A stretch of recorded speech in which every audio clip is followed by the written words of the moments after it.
This meeting is being recorded.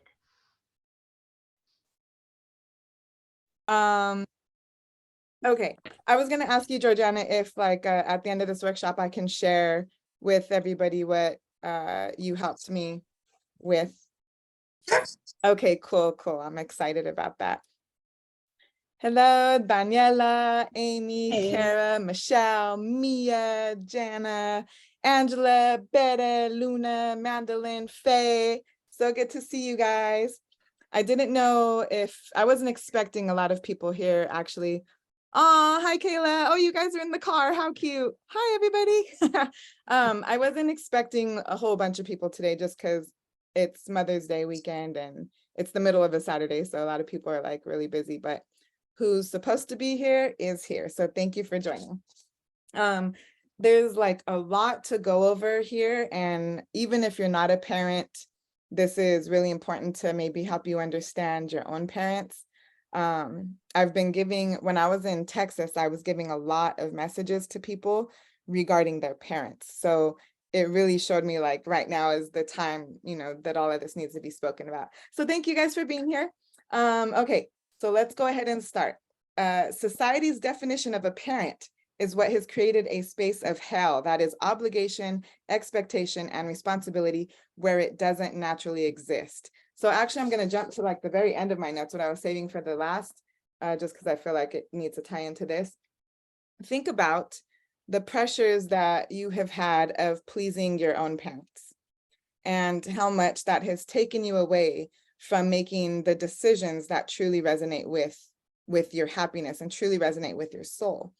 And I'm here to remind you that what helped me step away from the need to please my parents, because although I did a lot of things that they were probably ashamed of, I also based all of my major life decisions on wanting them to be proud of me, all the way down to buying a house. I never wanted to own houses, but I did because I wanted them to be able to say, oh, my daughter bought her own house. Like I never wanted actually to go to college, but I wanted them to be able to say, oh, she went to college on her own. I did all of these things expecting or for their praise and acknowledgement. And I understood now 5 years ago that I was never actually going to get that, because like genuinely, because you can only give what you have for yourself. And if my parents weren't genuinely praising and acknowledging themselves and being themselves, they were never going to actually be able to do that for me. So then I would spend my whole entire lifetime making these decisions to get that from them when I would never actually feel it from them because they were never actually able to give it. And so it's really, really important to detach from the thought that we will be pleased and we will feel accomplished if our parents are proud of us. It's just not true, because it was never meant to be that way. We were never meant to make decisions that would please other people. And the first hurdle is detaching from the thought that you have to please your parents and do what would make them happy. So that is very important. So now take that and apply it now to your children. And even though many of us that are in the awakening process, we want our children to be themselves and to be free, like we want all these beautiful things for them, but we have to remember that the only way that we can ensure that we lead them down that path is to walk that path ourselves. So if we aren't walking that path, if we aren't living as an example of that freedom, they actually don't know how to achieve that freedom. So we can tell them what we want as much as we want to, but it will never actually create a change within them until we're actually walking what we're speaking. So let me go back where I was first. Okay. So this is very important here. This part I'm going to read here. I've received so many messages over the years, like a lot of messages over the years, with women, and in the awakening process, they face these things with their children where custody battles, CPS is being called on them because they don't want to send them to school and get vaccines, and like they're fearing their children being taken away. Some of them have had their children taken away. Like all of these crazy scenarios. And what I always have to remind everybody is, when you start walking the path that is genuine to your soul, everything that is keeping you from reaching the next level of yourself will be removed from your life. This sounds crazy, but it is including your children. Not saying that your children are bad or standing in your way, but when children are removed from the situation for whatever reason it's happening, it has to be perceived as, instead of, oh my God, my children are being taken away, because that comes from pride, that comes from ego, that comes from fear of I'm not a good parent. But you have to look at it from a much higher perspective that says, the universe, your higher self, is saying, I'm going to remove them for a moment so that you can get back to remembering who you are, because that is the only way you will be good to them. And when we start perceiving things in this manner, we really start to see how much ego and pride as a parent controls our decisions and our feelings with our children, which will then shine light upon the attachment we have to the title of parent, the obligations expected of us as a parent. And then it will be very clear to see how much we have never actually acted as ourselves without these titles. So right here I have, it says, in the awakening process, one needs alone time to unravel the layers of characters that they have come to play, to learn and remember who they really are. The universe may present this time in the form of losing children. This is where you must remember that in the awakening process, everything happens to allow you time and space to be with yourself. This is not loss, but rather time, because you can only be the best for your children if you are the best version of yourself. So personally, I can speak about this with my son. I look back to how devastated I was that he didn't want to come with me to Houston. And I still took his bedroom set anyways, because I was like, no, he'll come. And he never came. And I was devastated, and I was like, oh, he doesn't want to be with me. He doesn't love me, like all these things. But it took me down this path of learning these lessons to share with you guys, that now I look back at it and I think to myself, if he would have come with me, would I actually be where I am right now? Because I wouldn't have had the time to do everything that I did when I left California. I wouldn't have that alone space to be vulnerable with myself, to allow my emotions to flourish. I wouldn't have had the time to be only with myself. So if he would have came, would I actually have achieved everything I have so far? Would I actually have the wisdom to share with you guys right now if he would have come? So at the time, it seemed devastating, but I listened to my higher self at that time still that said, Shanna, trust me. He's not coming for your best interest. He's not coming for a good reason. It has nothing to do with him not loving you. It has to do with your path, and you have to accept this. And so I did. And now it's very clear why I had to accept that. I could have made a big stink about it. I could have like went to court and got custody, because, you know, they always give it to moms. Like, I wouldn't have had a problem doing that. But my highest self said, no, don't do any of that. That's all man-made stuff. You're going to fight for what? For your ego and for your pride as a mother? Or are you going to allow me to remove or to make space for you to be with yourself? So we really have to remember that everything that happens in our lives, including with our children, including them being taken away or wanting to go with the other parent, anything like this, all of that happens for the bigger picture, meaning you may not reach the highest version of yourself if you are not presented with certain time by yourself. So this is where we have to detach from the everything we're told about the parent-child relationship, and remember that they too are human beings with their own path, that have their own wants and needs that would allow them to serve their purpose on this earth. And if that path means leaving your side, you have to allow it so that you can also be presented with time to be your best self, because that's the only genuine way we can actually love them. When I started to really see what love for myself was, I really started to see how much I wasn't able to genuinely love my son. Like we have an unconditional love for our children. That's just what parents do. but there is still conditions that we don't pay attention to.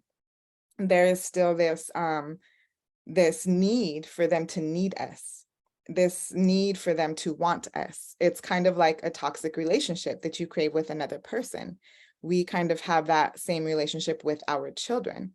And it wasn't until I was able to spend time with myself that I seen how much I validated my worth on my son's need and want for me.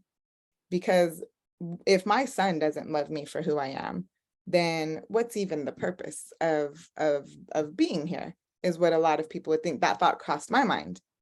But because I was by myself, I was able to process this thought. And my higher self was showing me this is exactly the problem, is that you're placing your worth and your purpose for living on another human being, that is your child. And you cannot do that. You cannot genuinely love yourself as long as you are needing validation for purpose, even if it's from your children. So right here, love, I'm referencing right here, Love, the Real Word of God, part 4. There's a chapter called Love is Letting Go, and it speaks very strongly about letting go of your children and the things closest to you that you think are a part of you and that define you. We will never genuinely learn to love ourselves until we let those things go. So love is letting go. There is no way to choose you while choosing another simultaneously. You are all others. To choose you is to allow creation space to provide for all others in their best interest. Let's see, I wrote some notes over here, but I already talked about that. So this is very obvious. How many parents, how many of us, how many of you, because I've done it before, you think that your role in your children's life is to sacrifice for them? If I'm sacrificing for them, that means I'm being a good parent. And like I always say, love is not sacrifice. But what we're doing is we're placing ourselves last in that sacrifice.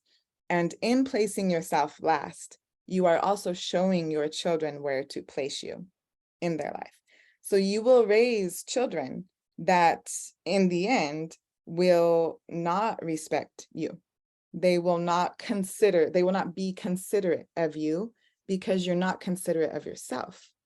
And this is raising a future narcissistic adults who believe that everything is owed to them. And that's the furthest thing that we want to do, right? Is continue this cycle of narcissism. So we really have to start choosing ourselves first. It's not selfish. It is the salvation of humanity. It is how we will teach our children to be their own salvation. It is how we teach our children to be considerate and respectful of themselves. Because when they're able to do that, that's what they give to the world.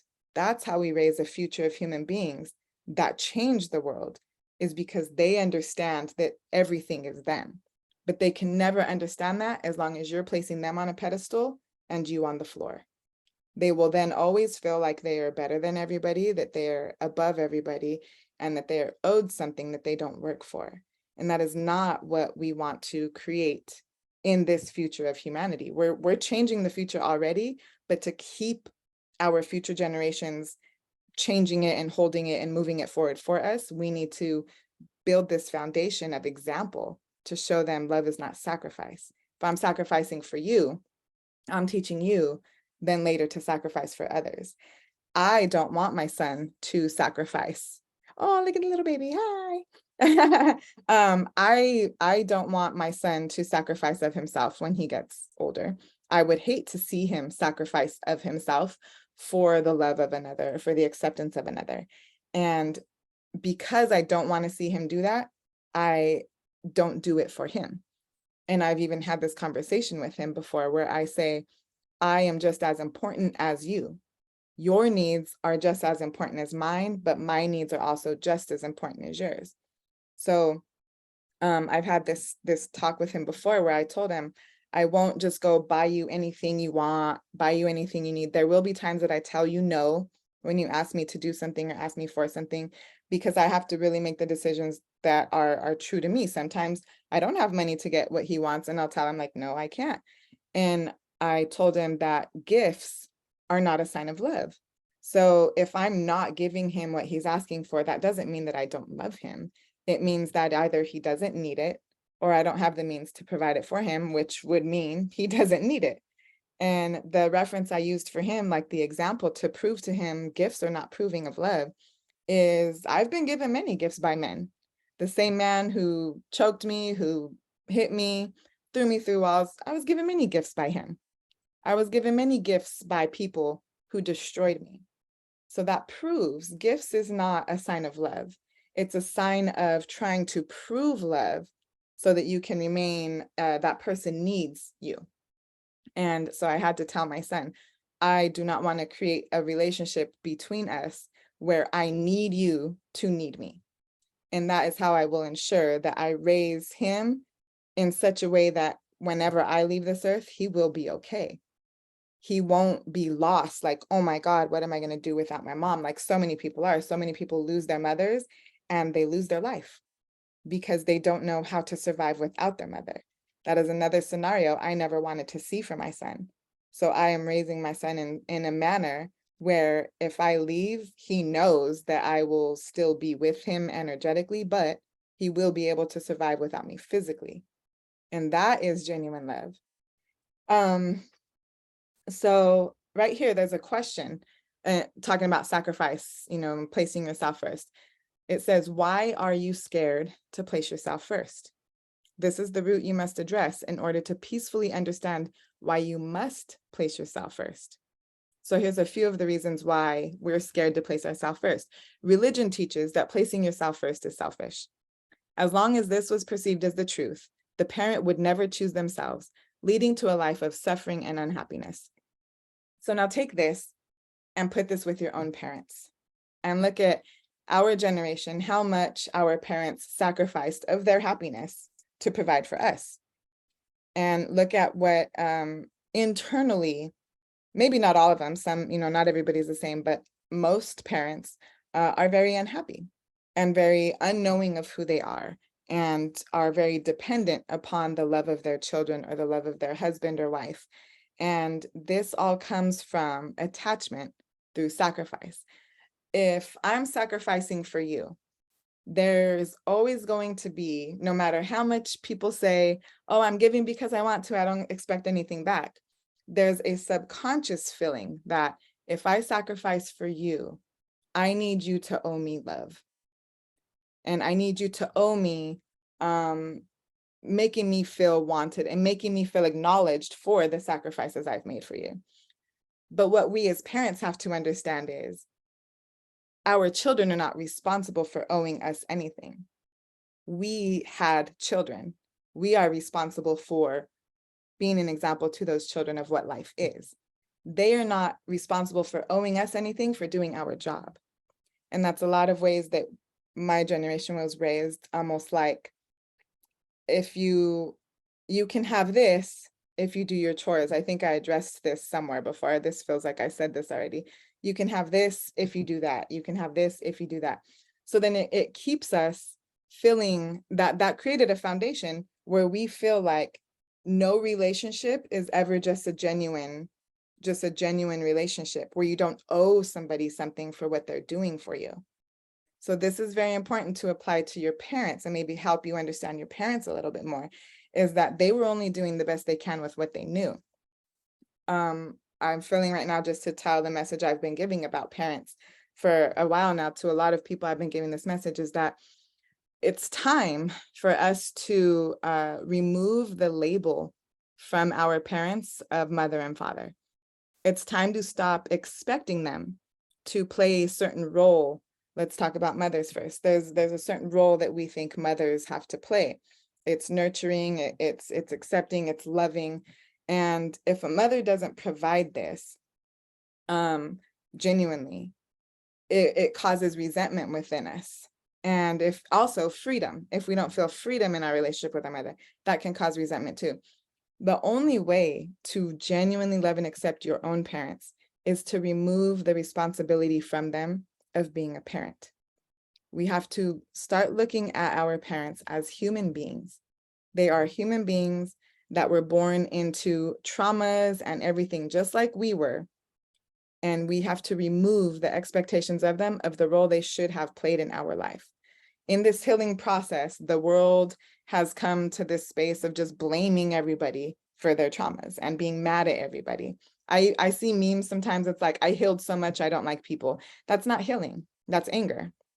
And people have confused this process with not liking people. And that's not true, because when you're healed, you love everybody no matter what. But the only way to love everybody no matter what is to remove the expectations you had of them. That includes our parents, our fathers. You think of a father is supposed to be this protector and this, you know, like for daughters, the first man that is like supposed to be your first love.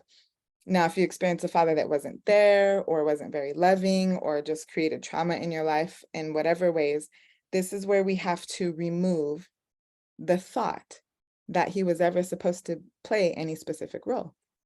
And when we just look at our father as a human being that also walked in pain and trauma and torment that he was never able to talk about, which caused him to act the ways that he did, when you perceive him as just a human being instead of a father, it makes it much easier to accept him exactly as he is.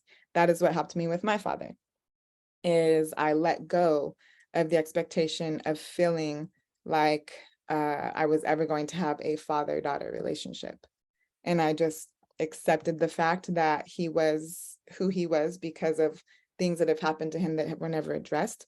And that created space for me to not expect any like apologies for past things, and really not to expect anything further from him. And that's what helped me love and accept him genuinely. So that's very important. That is a message that I've been giving to, like I said, in Texas, I gave that message so many times. So it really needed to be shared here. It's not in my notes, so I'll jump back to the notes real quick. So we were going back to sacrifice and parent sacrificing. If the parent leads this life of sacrifice and unfulfillment, they raise a generation that also leads a life of sacrifice and unfulfillment. We have to stop sacrificing. We have to find a balance. You have to find this balance by remembering that your needs are as important as your children's needs. You can never genuinely meet the needs of your child's soul as long as you are not fulfilling your own soul. That's energy. There's no way around that fact. And that is when we stop trying to physically fulfill our children by just giving them whatever they want, we can then reach a deeper part of them. And that is how we change the future. It's a beautiful future that we have the ability to create, but we really have to choose ourselves to create that future. People will not understand. Most of these things I speak about and the healing process has to be done between you and you. If you go calling your mom and your sister and everybody to discuss these decisions you're contemplating, you're going to get opposition because the regular world does not understand this higher perception. So this really has to be done between you and you with trust in that conversation with yourself. Nobody outside of you is going to validate these conversations. That's why you guys are here and there's not 1,000 people here, because 1,000 people wouldn't understand this conversation, but you guys do.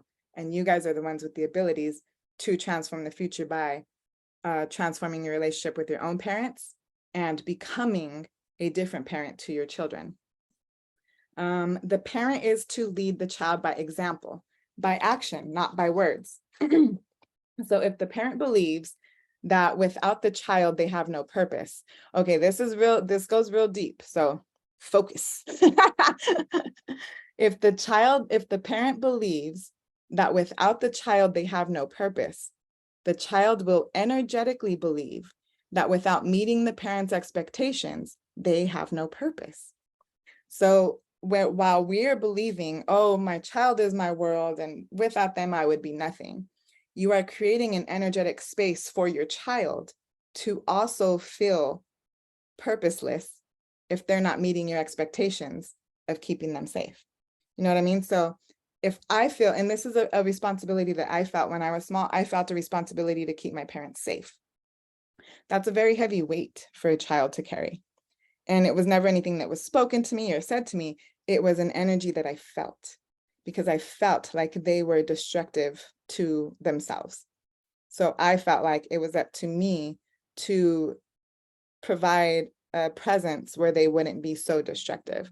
That is a very heavy weight for a child to carry. So to ensure that you do not place that weight on your child, you have to make sure that you don't make them feel like without them, you have no purpose. Because energetically, they will now feel like they have to meet the expectations of giving you purpose. And that's not fair to our children. That doesn't allow them to be free and to be at peace and to really be a child and embrace life, because now they're too worried about the responsibility of meeting your expectations so that you feel purposeful. So that's very important. It says here again, I keep repeating this here, so this is important. The child will not listen to your words. They will only feel your energy and act according to that. Very powerful right here. You cannot lie to a child. They know the truth by what they feel, hear, and see. If the parent lies to the child will grow to not trust people in general. And also what this does is, you may have heard people or parents say, or you may have said, like, I don't understand why my child lies to me. I told them they could be honest with me. They're safe being honest. They won't get in trouble, but they still lie and I don't understand. I've had people come to me with this issue. Like, I don't understand why they're lying. And what I've had to say to these people, because, you know, if you come to me with an issue and I'm intuitively guided to respond to you, it's going to be the truth. Nothing is ever going to be sugarcoated, because it's the truth that's going to set you free. So I will always deliver the truth. That is love. Love is telling you, is shining the light upon what you have to transform. So what I told, I'm going to use one specific situation. It was her stepson, and she's like, he just always lies to me. And and she's so like, and I told him, you know, he can just be honest and all of this and that. So I don't understand what his problem is. The problem was, she had yet to be honest with herself about many things. She still lied to herself about who she was. She still lied to herself about ways that she felt towards her stepson. She still lied to herself about ways that she treated her stepson that she would never admit to people or to herself. She was lying to herself. So what I had to tell her is, energy. Energy is what controls the relationship. You can tell him that he's safe to tell you the truth, but he can feel that you don't even tell yourself the truth. So if you don't even tell yourself the truth, how is he safe telling his truth to you? And that is what it is. You can tell a child, you can tell me the truth and I won't judge you. The child will feel that you still judge yourself without you even knowing that you even feel that way. The child will feel that you judge yourself, therefore will not feel safe in being honest with you, because as long as you can judge yourself, you will judge them. And they know that. It's an energy. So energy is what controls the relationship. So if people are lying to you and you're like, I don't understand why, I don't lie to anybody, because that might be the case. That I worked through that. I was a liar. And when I stopped lying to people, I was still attracting liars. And I was like, why am I not lying to anybody?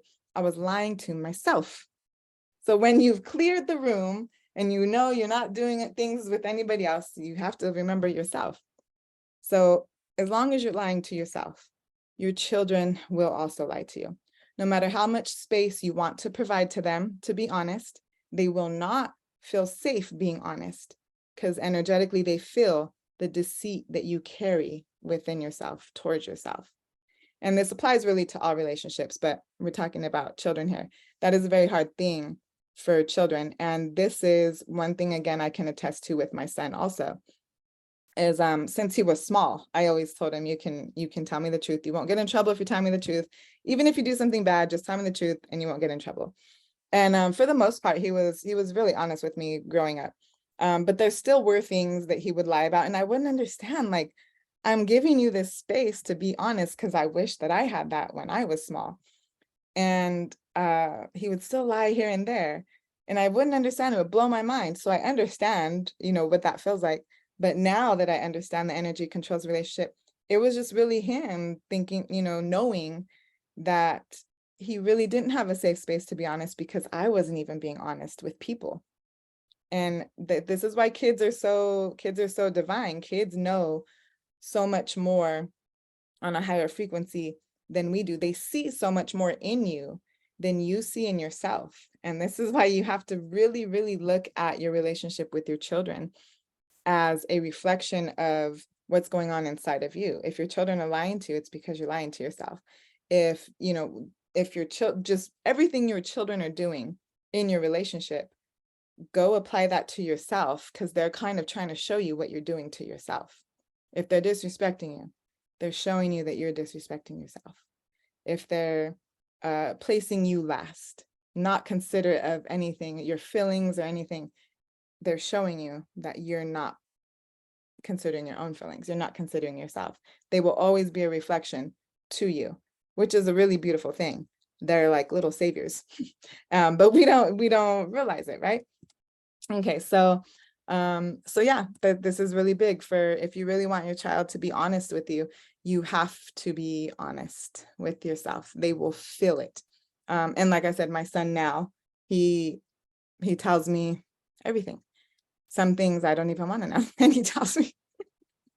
But that proves to me that he feels free. He knows that I won't judge him, which proves to me that I have done the work to where I'm not judging myself. And this is continuous work. I want to share, I actually just had a situation before I got on the Zoom where I had certain feelings and thoughts towards a certain situation. And I started to feel like confused. I was like, I don't know why. I didn't understand what I was feeling. And I kind of started like judging myself for the way I was feeling. I was like, oh, I can't think this way. I feel this way. Automatically, I went to, I can't, I'm not supposed to. But because I allow myself to be very in tune and very honest with myself, I had to stop myself and say, there's no such thing as you can't or you're not supposed to. There's no rules, but rather address where the roots of this feeling and thoughts are coming from so that you can transform it so that they don't come anymore, and so that you understand yourself through this process. So that all just happened literally like 30 minutes before I got on here. So the point in that is, when you stop judging yourself, your children will feel safe in your presence. They will feel free from judgment. And if you want that type of relationship with your child, you have to first give yourself that relationship. Sometimes it takes time away from your children to learn to give that to yourself. Going back to what I first started with saying, if things are happening with your children, they want to go with the other parent or things like this, allow things to flow, because there is a bigger picture that is trying to take place. And that bigger picture requires you to strive to reach the highest versions of yourself, which means sometimes we have to be taken away from everything that we are attached to. Let's see. Everybody good? We good? Yes, yes. Okay, cool. So when the parent places the entire purpose of their life upon the existence of their child, the child now carries an energetic weight of responsibility for the parent's well-being. I kind of already talked about that. This is not fair. This is not the child's purpose. A child does not exist to define the parent's existence. A child does not exist to meet the needs or expectations of the parent. If a parent is less than pleased at the actions of the child, the parent must look at the roots of their own actions. That's funny. I kind of already talked about this.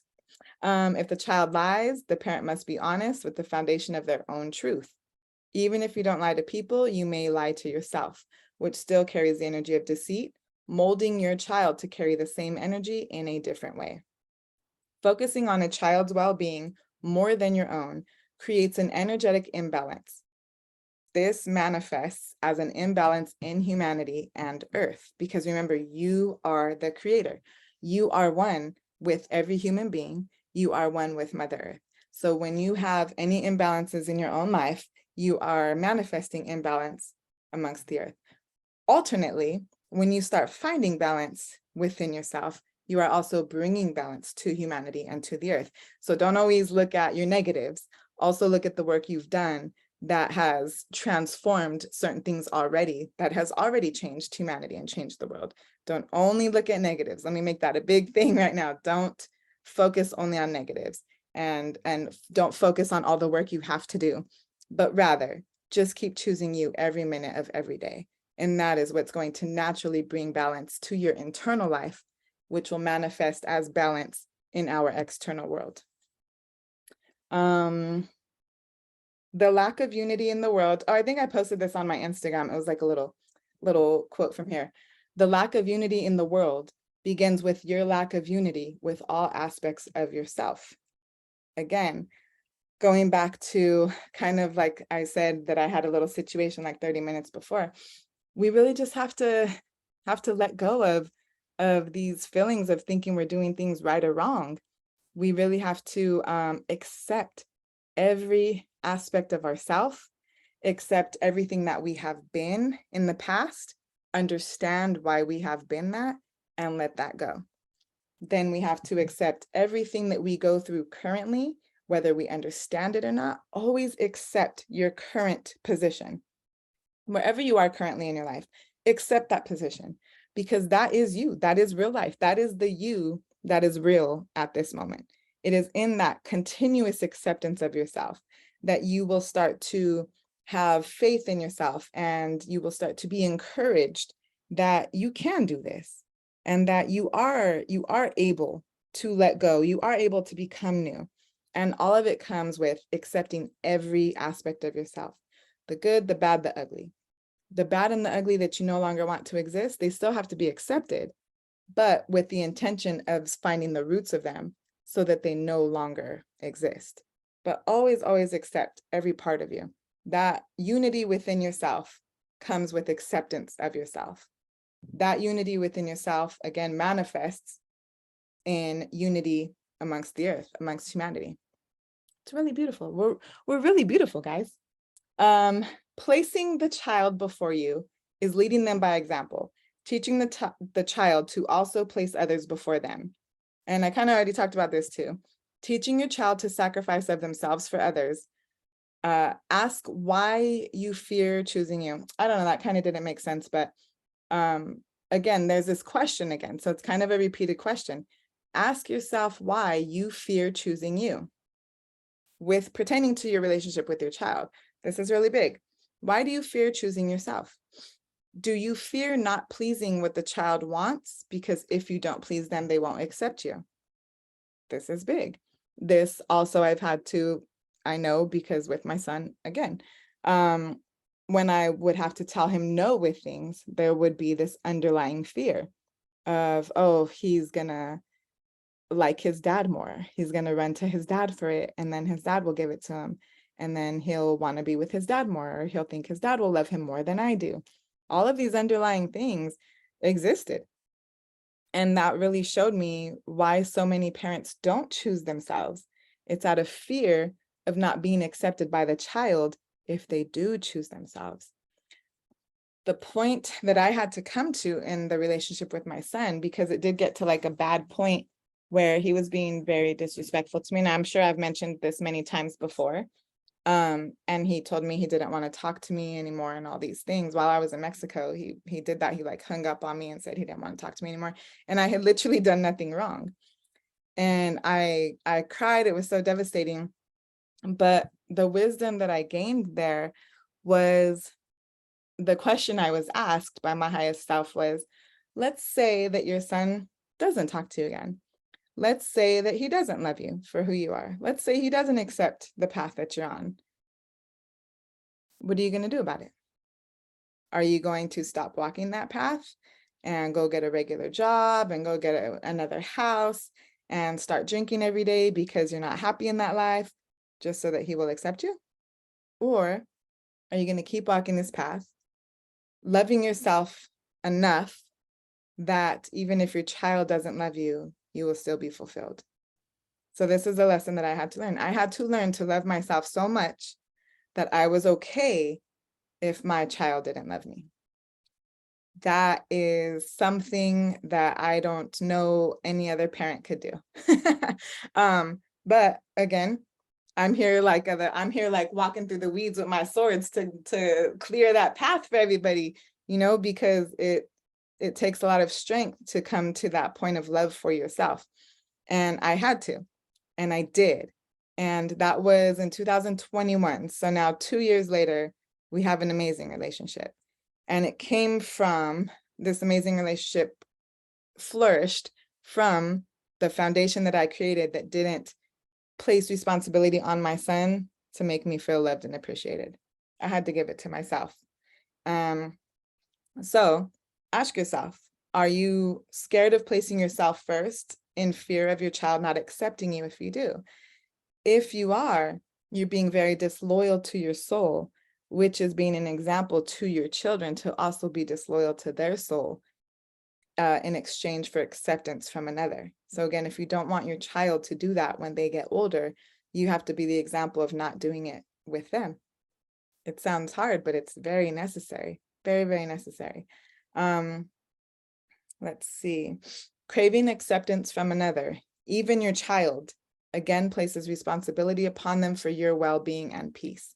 That is not a weight you want to place on your child. It is not fair. If the child gets angered by you not dropping everything to answer their beck and call, you have created a future adult that believes everyone owes them something. This is big. This comes with boundaries. This comes with respect. Again, how your child is treating you is reflecting how you are treating yourself. If they are not respecting boundaries, if they're not respecting the time that you are setting alone or setting aside for yourself, if they're not respecting just you and being considerate of you, they are showing you the lack of things you are giving yourself. They're showing you the lack of respect you are giving yourself in that relationship.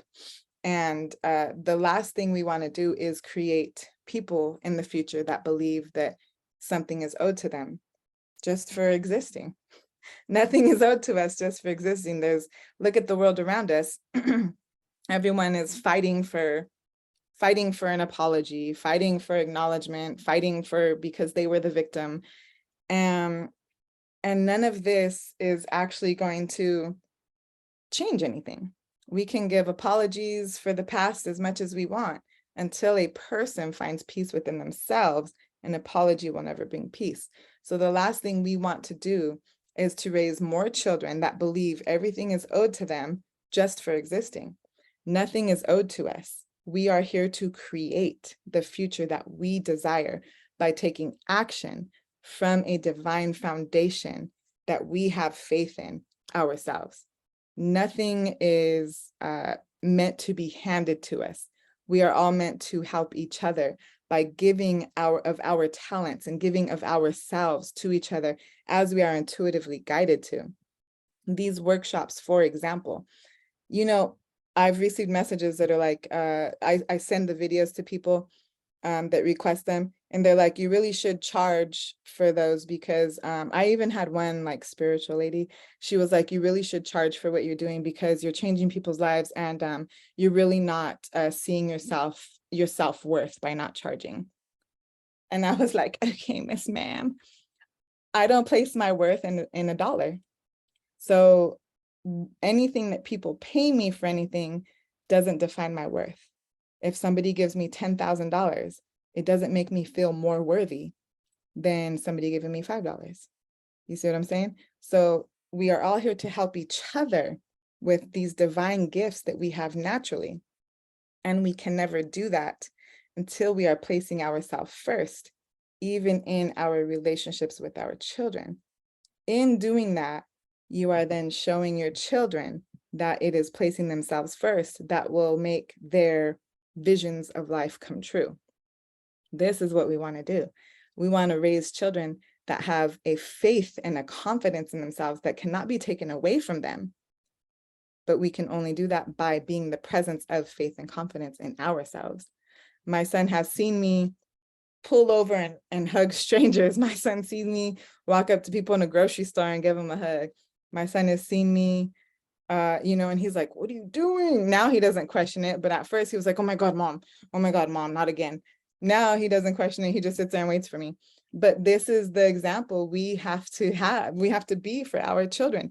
Be yourself, 100% give of yourself what you are being guided to give and what you naturally possess, so that they will see that genuine fulfillment will never come from a career, a degree, friends, sports, anything like this, but rather them being themselves and giving of themselves intuitively to the world.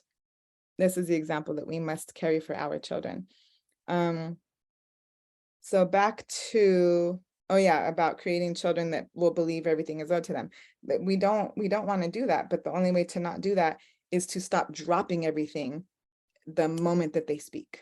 We have to stop doing that, because then they're going to expect that from the world. And that's not how this world works. They're going to be in for a rude awakening. You're actually doing your child a great disservice if that's what you're doing, because now they're going to expect it from the world.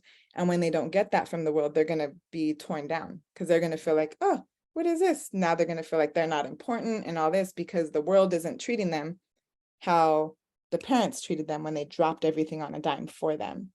So always remember that. Respect your time, respect your boundaries, respect your answers. When you don't have the energy to do something for your children, you have to be honest with yourself and say, I'm sorry, I can't do that right now. Like I physically don't feel like it. Financially, I'm unable to. Whatever it is, you have to really start being honest with your children. They can sense the dishonesty and they will act upon it too. It also creates a manipulative person, which is also another cycle we don't want to repeat here. I think I mentioned that further in here. So here's very important too. So everything that I'm talking about here too, they're in the books. They're in all 4 of the love books. There's something in every book about children. So let's see. The parents' shame, guilt, and lack of forgiveness for self creates a child that demands. So when you're holding shame, guilt, and lack of self-forgiveness, you're holding yourself in a very low light because you're ashamed. And a lot of the times it's a subconscious thing. So it's not like you wake up in the morning and you're like, oh, I'm ashamed of myself. No, but rather you have placed these things that you're ashamed of in the very back of your head. And again, think about your own parents. Like everything I'm speaking about, apply all of this to your own parents and you'll start to understand their actions so much. But we've placed these things we're ashamed of in the back of our minds. And we make decisions based on those things in the back of our minds.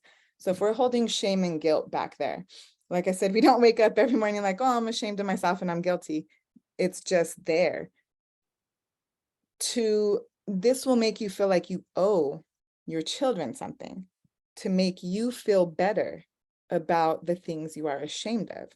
So it's also kind of a very selfish thing to do with our children, is use them to provide for them, to make ourselves feel better for the bad things that we feel we've done. And everything I speak of is because I've had to go through this. I've had to learn this. I was very guilty for many things. I felt very guilty for many things pertaining to my son. Things he had to witness. He had to, one thing I always swore was that my son was never going to see me be abused, because I had to see that. And I would never want my son to see that. Well, he's seen it. That I felt so guilty and so ashamed of. And I really had to break free from this space that said, I owe him all this and that because he had to experience that. When you start doing that for your children, when you start feeling like you owe them something because of your own guilt and shame, maybe of something that you've put them through, they will use that and they will demand of you. They will feel that you owe them, and they will demand things from you. It's energy. It's things that aren't talked about. It is what is felt. And it's very important to clear your guilt and your shame from your subconscious. Forgive yourself for everything you're guilty and ashamed of, to save your children now from becoming that demanding person, that demanding adult, again, that feels like everything is owed to them. Things that we have put our children through, we must forgive ourselves for those things. In our forgiveness of ourselves is how we help our children heal from the trauma we've put them through. Another thing I've learned with my son, the only way I could mend my son's heart from anything that he had to experience negative with me was for me to forgive myself. Because if I forgave myself, I was now the energy of forgiveness, the presence of forgiveness, which allowed him space then to also forgive me. So it wasn't giving him things or dropping everything to prove my love to him. It was forgiving myself that cleared space for him to forgive me. It was him knowing that he can talk to me at any moment, and he still has a lot to address with me that he doesn't address yet. but he knows, and I've told him, when you are ready, then let's do it. That is the space where the child is no longer going to demand of you, because they respect you, because they forgive you, because you forgave yourself. So this is a very, very important thing that we have to understand. Your child will demand things of you if you are not forgiving yourself. And you don't deserve, even from your children, you don't deserve to be treated that way. You don't deserve to feel like you owe anybody anything, even your children, because you don't. You don't owe your children anything. What you're here to do for your children is be the example of this life that we were intended to live. That is all that you are here to do for your children.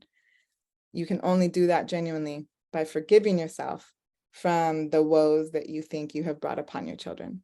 They'll be fine if you're fine. That's what it all goes down to. You can never actually save your children unless you're okay. So energy is only attractive, even with your children. If you feel less than worthy, your children will treat you as less than worthy. I've experienced that. I know that it happens firsthand.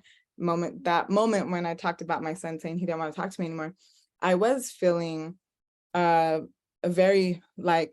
bad that he never wanted to come with me anywhere, like all these, I was getting in my feelings about all that.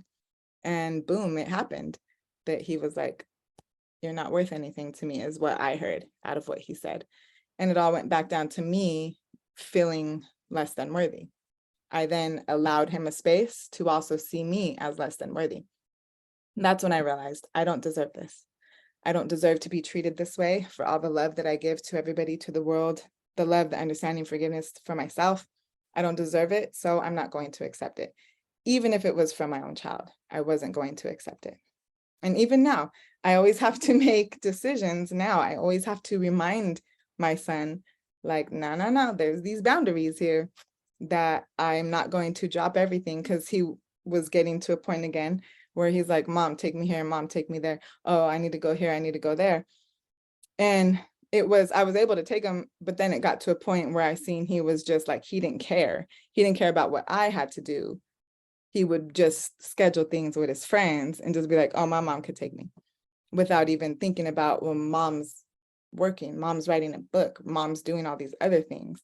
So I had to stop, bring him back in and say, I just need to remind you that I have a lot of things I have to do, and you have to ask me first. I told him straight up, I will not take you places if you do not ask me first before scheduling it. I will not, because I have to respect my own schedule and the work that I'm doing for the world. Because literally, books, everything that I do, it's a lot of work that I have to choose to take time to do. So he started to interfere with that with no consideration of that. So again, I had to have that courage to say, you can't do that because you have to respect my time. And I had to do that with no fear of him getting mad or being, turning on me or whatever like this. Because if he chooses to do that, that's his choice. His love for me doesn't validate my purpose on earth. It's a cherry on top, but it doesn't validate me. And this is the most free space for a parent to get in a relationship with their child, is to make sure that their validation does not define you. Because as long as it does, it's not a relationship of genuine love, and it will never be genuinely free. There will always be obligation and expectation, demand, guilt, and just this whole cluster that will build up over time the older they get. So it's best to address it as soon as you realize these things. Just start addressing these things ASAP, simply by choosing you. You don't have to, go to your children and have a 3-hour talk with them about everything, but just start choosing you, being honest with yourself about your boundaries, how you feel, what you can do, what you can't do, and stop giving everything of yourself to a person, even your child. So let's see, where are we at? Oh, okay, we were talking about the guilt and the shame. The child will take advantage of the guilt you hold, knowing that you feel like you owe them. They will take what they believe is owed to them. This is not a loving parent-child relationship. This is one of sacrifice of the parent and greed of the child. Again, has to be broken by respecting yourself. The child is a human being. They also come to earth with a mission and a purpose, just as you did. To try and control their actions will keep them from accomplishing the mission they came for by walking their own path. So that's very important. We want to control our children's decisions because we feel like we know what will protect them best. But you have to remember, your knowledge on what protection is only comes from your own actions at their age. So now you're kind of trying to control your child's life based on the decisions you made, not realizing your child is a whole different human being than you are. Just because you made those decisions doesn't mean they're going to make them. And by trying to control their actions based on the decisions you made will make them feel like you don't trust them. You may not trust your children, but really look at yourself and say, is it my child I don't trust, or is it myself I don't trust because of past decisions I made? So now you will see how crazy it is to try and control your child's life based on past decisions you made when you guys are two completely different individuals. By trying to control your child's path to protect them, you are removing from them the ability to find confidence in themselves. You are removing the ability for them to use their own discernment on what choices to make, because they have no freedom to actually make a choice because you're consistently telling them what choice to make. So you're really stripping from them everything that would empower them by trying to control their path and their decisions on that path based on your perception of your own life and your own decisions. Again, it's not fair. So you can only trust in your child's power of discernment if you know you walk as an example of following your own intuition. This is your child's protection. Controlling your child will not protect them.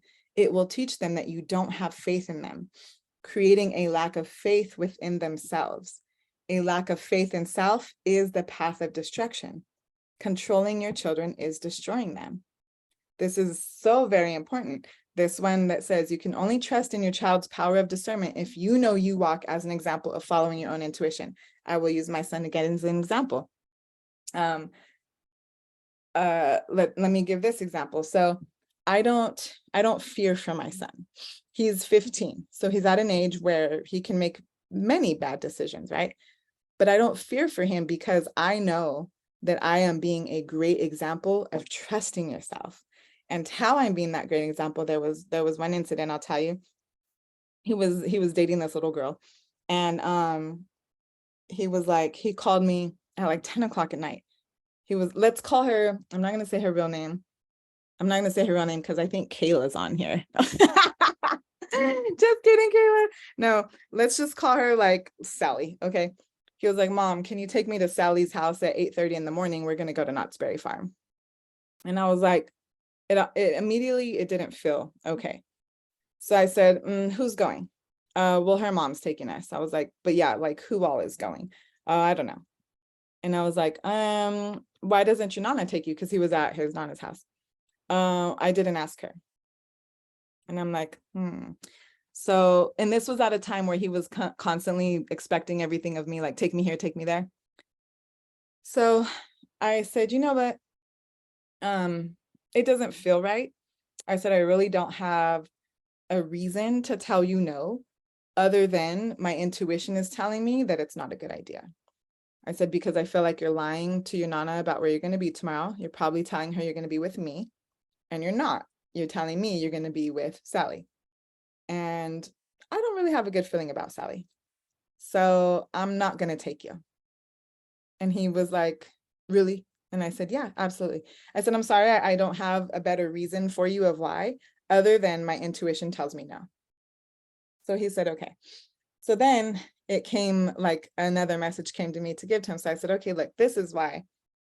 This is a good example, a good lesson for you to learn now, is that when you do things and you're hiding the things you're doing. So for example, you're not telling your Nana that you're going with Sally. You're telling her you're going with me.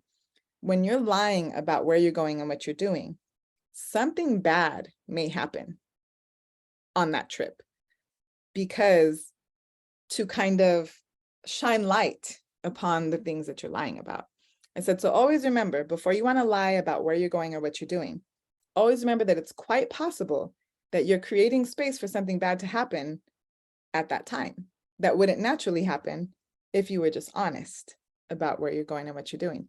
Because if we say no that you're not going to go there, there's probably something that you're being saved from.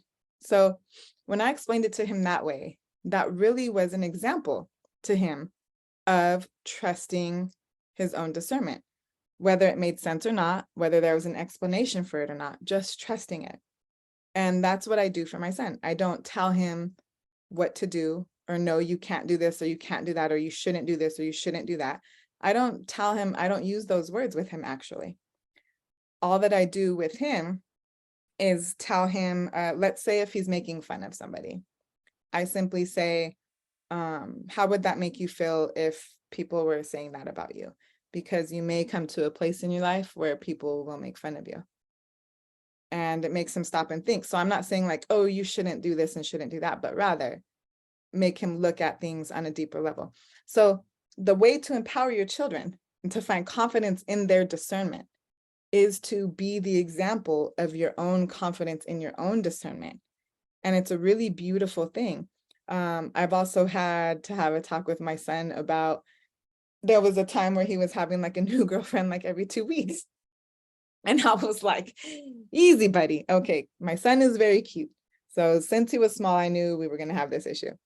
So I said, okay, let's address this now, because the road that you're taking with women, with girls, it is directly connected to mommy issues. So since I'm the mommy, I'm going to address these issues now so that it'll save you a lot of trouble in the future. I said, the reason that you're seeking so much attention from girls is because you're feeling a lack of attention from me. That's what it boils down to, period, point blank. This is where you have to be honest with yourself. This is what I was telling my son. I said, and you have to remember, it's not a lack of attention that I'm giving you. You're choosing not to come with me. You're choosing to be there and not with me. So this lack of attention you're feeling from me isn't from me. You're creating it. And you have a choice to change it at any moment. I was like, so always remember, you're on my mind 24/7. My attention actually is always to you. And once you remember that, you may stop seeking to fill it from other girls, because they're actually never going to be able to fill that void for you, right? So it went a little, we went on or whatever, but since that conversation, he hasn't had a girlfriend. So I was like, yeah, okay.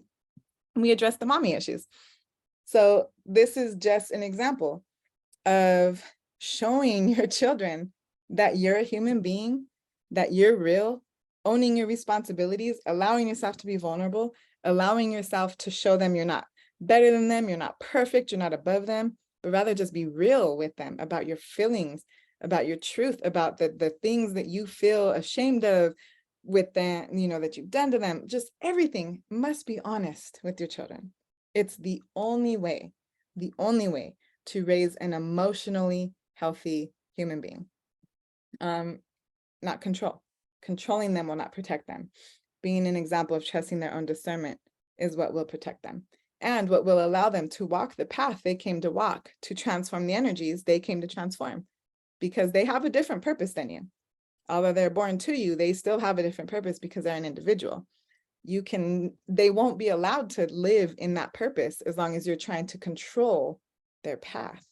We have to let go of control. That also is not love. That's fear of the unknown. We cannot fear the unknown, because then we will attract exactly what we fear. So then this next part says, let's see, what time are we at? Okay, cool. Who are you if you're not a parent? That is a really big question. That is something I asked myself the very beginning of my process. Who am I if I'm not a mom? And that really showed me how much I lost myself in the title of mom. And it was kind of sad. So I want you to ask yourself that question, write it down, and see what answers you come up with. Even if you don't come up with any answers at first, let that be a sign to you that I'm here to remind you you're so much more than a mom. So if you don't have answers at first, that's okay. This is just opening the door for those answers to come for you, to remember who you are if you're not a parent. Also, give this also to your parents. Who are they if they're not your parent? You have to really start looking at them as a person. Oh, my curtain fell. Allow yourself to look at them as a person, not as a parent who owes you anything, and ask yourself, how do I see them if that's not my mom, if that's not my dad? What kind of person do I see them as? And is this person somebody that I would love to have in my circle or not? That's another thing too. You may see you only have your parents around because they're your parents, not because they're actually a positive energy in your life, which is a hard light to look at. But when you really look at these truths, this is going to be your salvation from the prison that you have always been in of these expectations of your parents. So ask yourself that, who am I if I'm not a mom? Who am I if I'm not a dad? Who is my mom and dad if they are not my parents? These are very important questions. And the awakening process is the path of necessary detachment from the thought that your child should need you. This is ego needing to be needed. You must learn to love, accept, and respect yourself so much that it feels unnatural for others to disrespect you, even your children. Would you accept yourself and continue to walk this path, even if your child didn't accept you for returning to the real you? And this is what I spoke about earlier. I had to ask myself that question. Am I still going to walk this path even if my son doesn't love me for it? And my answer was yes, because I couldn't imagine living a miserable life just to please what he thought I should be. And I'm so glad I made that choice. So would you accept yourself even if your child didn't accept you? That's another big question to ask yourself. And that may show you how much you thought you were loving yourself, but maybe actually you're not genuinely. This is just another layer. Remember, everything is in layers. So as much work as you've done to give yourself love and to heal and to move up and to ascend, here is the next level. This is why you're here. Here is the next layer. Would I still do this if my own child didn't accept me? And just know that you are worthy of loving yourself so much, even if your children didn't accept you for being yourself. It's very important for you. If you're not loving and accepting yourself and willing to walk this path, even if they don't accept you, you're teaching your child that they must sacrifice of themselves to be accepted. Kind of the same thing I've said over and over. If you're sacrificing of yourself to be accepted by your children, you're teaching them to do the same in the future. And I don't think any of us want that for our children. You cannot be good for your child, meaning a good example of what life is, if you're not allowing yourself to be full of life by being yourself. If you are miserable, you are the presence of misery. Do you want your child to be surrounded by misery energetically? Probably not. You can pretend that you are fine, but children can always feel what you really are. We really have to understand this. It can be many unspoken things, but it is the unspoken that is the most powerful. So you can pretend that you're fine. Your child will always know that you're not fine. I always knew when my parents were not fine, and my parents never sat there and said, I'm not okay. They always just pretended to be fine. And again, that's another heavy weight for the child to carry. Let me take a sip. So your child cannot be free if they do not have a genuine example of freedom in front of them. Your child cannot love and accept themselves if you are sacrificing of yourself to be loved and accepted by them. Your child cannot learn the value of honesty if you are not being honest with yourself. The parent is not a master over the child. The child is not a slave to the rule of the parent. The parent is not a slave to the child's demands. Please remember this. You are not a slave to your child's demands, and your own parents are not a slave to your demands. This is huge. When you understand this, it really changes the whole parent-child relationship. Nobody owes anybody anything. Child owes parent nothing. Parent owes child nothing. The child is not a master over their parent in the presence of guilt. The child can only have a safe space to walk in their individuality if the parent walks away from societal norms. This is a process, a journey of transformation, and should not be rushed by fear, but guided by faith and intuition. I have a really important part that I need to speak about. Oh, okay, it's on the next page. I just want to make sure I leave time for it because it's something that's like not spoken about very much. Okay, so there are many answers to each individual situation in regards to the awakening process with children involved. You must be willing to look outside of the obvious. So when we're seeking answers in the situations we're facing with our children, we can become very frantic, like, I need the answer, I need the answer. Let go of this like frantic need for the answer and really look outside of the box of normal. Look beyond the most superficial answers, the very first answers that are shown to you. Look beyond those, because the answers are always so very deep. And we have to be willing to look outside of the obvious to receive these answers on how to move forward in our healing process with our children. The answers are not going to be available through other people because this is not being done yet on earth. So you really, really have to be that presence of willingness to do something that has never been done before pertaining to awakening with children. You must be willing to let go of attachment to your child and the need for them to depend on you. The need for your child to need you is the ego feeling lack of importance. To fear for your child being with the other parent is to show your child you have no faith in a greater protection and a bigger picture. This will raise an adult who has no faith and sees no bigger picture. Again, I will use my situation as an example. My child's father, not the best person in the world. I knew that I can take much better care of him. I did. I raised him by myself without his father. But he wanted to stay with his father. I had to have faith that my child was going to be protected, even though I knew he was going to be in a bad environment. That may be one of the hardest things to have faith in. But my highest self said, Shanna, you are walking this path as a vessel of creation. Creation will provide for you and your son in the ways necessary. And you have to have faith that your son will be protected in this environment. And I knew the way I raised my son was to be like me, very free to be himself. And his father is kind of quite the opposite. And so I knew that there was a possibility of him changing. And he did. He became a lot like his father, which is not a very nice person. Again, instead of just snatching him like, you're mine, let me make you back who you used to be, I had to have faith. He still wanted to stay with his dad. I had to have faith that because I raised him, his foundation was still what I instilled in him. And I had to have faith that if he chose to in the future, he would go back to that. This is that detachment from our children.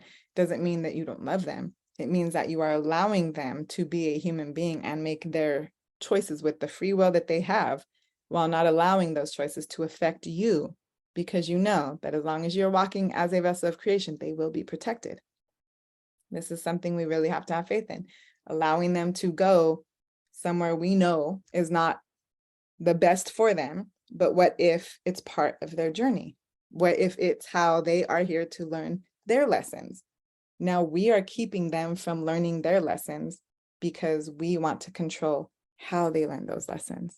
And that's not fair to them either. So, guilt of the absent parent. This creates a child who feels like they are owed for this occurrence. So if you have a child whose mother is absent or father is absent, never talk about the other parent to your child. This will instill hate, anger, resentment within your child. And they will then feel like that other parent owes them something. When in all actuality, again, the truth of this life is nobody owes us anything. The other parent doesn't owe you being present just because they're a parent. The decisions that we make, and I knew this early on, before I even know everything I know now, I realized this early on with my relationship with my son's father, is I never resented him because I asked him to leave. And I just felt like he doesn't owe me anything. I also made the choice to have this baby. I also made the choice to take the actions to have a child. I am 50-50 of the choice. Just because him and I made different decisions on what we were going to do with that choice doesn't mean one of us is less than the other. So if you have a parent that is absent, or if your child has a parent that is absent, you must really understand that nobody is obligated to be present.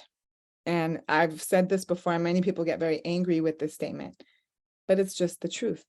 We are not obligated to provide anything to anybody, even if we chose to have a child. People will leave, and we have to accept that. And we have to accept the fact that, well, I'm the one that chose to stay, and move forward in that. But don't ever speak negatively to your children about the other parent, or to other people about their parent in front of them, because then the child will start subconsciously believing that this other parent owes them something. Going back to, nobody owes us anything. We have to teach our children that nobody owes us anything, not even an apology, not attention, not love. Nobody owes us anything. We are here to remember that we are the presence of it for ourselves. And children already know that. We're the ones that take them away from it because of our experiences. So it's really, we have to start considering our children too. And a lot of the decisions we make are very selfish. And we have to stop walking in that selfish path while believing we're protecting them. We're actually harming them when we think we're protecting them. So it's only when a parent forgives themselves that they walk as the presence of forgiveness, which would radiate to the child, allowing space for the child to also forgive. Kind of what I spoke about earlier too. Forgiveness must be genuine for it to create peace. Most forgiveness is not genuine, it is forced. And the energy of blame and resentment would still exist, genuinely creating no peace in the act of forgiveness. Anger towards your own parent is a lack of love. Like when you feel like your parent or parents didn't love or accept you for who you really are, this translates to you feel like they didn't love you. And what that does is this leads to you walking in the energy of lack. So when you walk in the energy of lack, this creates a space where you overly provide for your child to make up for the lack of provision you received from your own parents. Again, going back to that whole owing our children something. If you really look at every action you take with your children, you will see how it is a reflection of yourself and what you lack. And sometimes that can be overbearing. We can give an overabundance of what we lack to our children, not realizing that is still creating an imbalance. Overabundance is still imbalance. It's still the same energy as lack because there is no balance there. Too much and not enough is actually the same thing because it's still an imbalance. So this will create a child who feels like they're owed. This is a child who has no gratitude for what they actually have. And this can all stem from you feeling a lack of love from your own parents, a lack of genuine acceptance from your own parents. Also, why it's very important that we have to let go of that need for acceptance from our parents. See how it's just like, it's one big cycle. Everything is connected to each other. Everything is only actually one thing. It's the really cool thing about all of this. So conscious parenting, this is the next thing I want to address, is conscious parenting. There's so many people that are awakening and they're learning how to do better for their children. So it's called like conscious parenting. This says, this is still kind of limiting our freedom in our divine intuitive guidance. Because conscious parenting, if you look at, I haven't looked it up, but I'm feeling like if you look it up, you'll see it still comes with rules and guidelines. It still doesn't allow the parent to genuinely be themselves. This still creates an energetic space where the child cannot be themselves. So I did see one thing, actually, I don't remember where I seen it, but it was like this mom, she was like, going through her day of conscious parenting. And she's like, we listen to this music and we eat this food and we go to this park and we say these mantras. And she's like doing all of these things. And I'm just sitting there like, I would hate to be her child. Like there was still so much limitation. she wasn't being herself. That wasn't real. It was what she thought she had to do to create a better life for her children, not realizing that the better life we're here to create for our children is to allow space for them to be free in who they are. That means running around. That means playing and jumping. And her children were very just cautious and quiet and, you know, all this. And I was like, no. So we have this next future of children coming that we have to prepare for. These ones that were raised by conscious parenting, they still weren't able to be themselves. So always remember, there's no rules to this. There's no like, you have to do this for your child has to eat this, they can't have this and they can't have that. Listen, my son listens to ratchet music. Let me tell you what, the music gets on my nerves. It is disgusting and it is ratchet, but you know what? If that's what floats his boat, I'll tolerate it while I'm in the car. I'm like, I tell him, I'm like, that is some ratchet ass music, son. What the, like, what are you listening to? And he's over there vibing. So I'm like, hey, if that's his happy place, if that's where he's vibing right now, good for you. As soon as you get out, I'm putting on classical piano. You know what I mean? Like, there's no rules in this. And there was even a person, I forget what I posted. I posted something on my story. And is she here? No, I don't see her. But I posted something on my story. And oh, it was in Texas. There was a bumper sticker that said, I love my penis. I thought that was hilarious because I was like, who puts that on their car? I was dying. I was like, that's bold, you know, like it was funny to me, right? And then somebody replied and was like, is this the Shauna I know with question marks? And I'm like, how, like, who do you guys want me to be? You know what I mean? Like, there's these expectations that people have, like, of me to be like holier than thou. No, my message is not to try and be holier than thou. My message is to be yourself. Laugh when something makes you laugh. Laugh when something is funny. If that something comes with like making fun of people or putting people down, that's not, you know, that's an issue in itself. But alternately, be yourself. I sing music in Texas. I was jamming. I was at clubs, like, because we were going to clubs for free. I don't drink. I don't have to drink. I have a good time. I can dance without a drink, right? So people are like, oh, you go to clubs? I didn't know you go to clubs. Like, I got a couple messages like that. And I'm like, if I get VIP in a club for free, I'm going to go and I'm going to dance and I'm going to have a good time, right? This is the message. Be the example of being yourself to your children. There are no rules in this life. There is a life to be lived. And when we rebuild our foundation of to love for ourselves, that life that we can live is so free.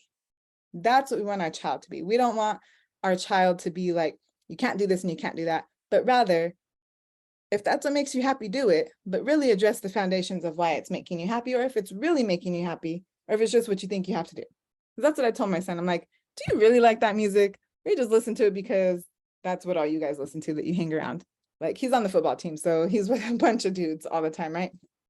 And he's like, no, I really like it. I was like, okay, whatever. So allow your children this free space to really embrace what they like, even if it makes you cringe, because you're showing them, you're not judging them.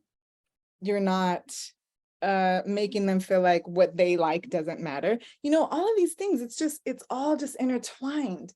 You have to allow yourself to laugh at things that you think are funny. You have to allow yourself to go dance if you want to. You have to allow yourself to sing music with cuss words if you want to.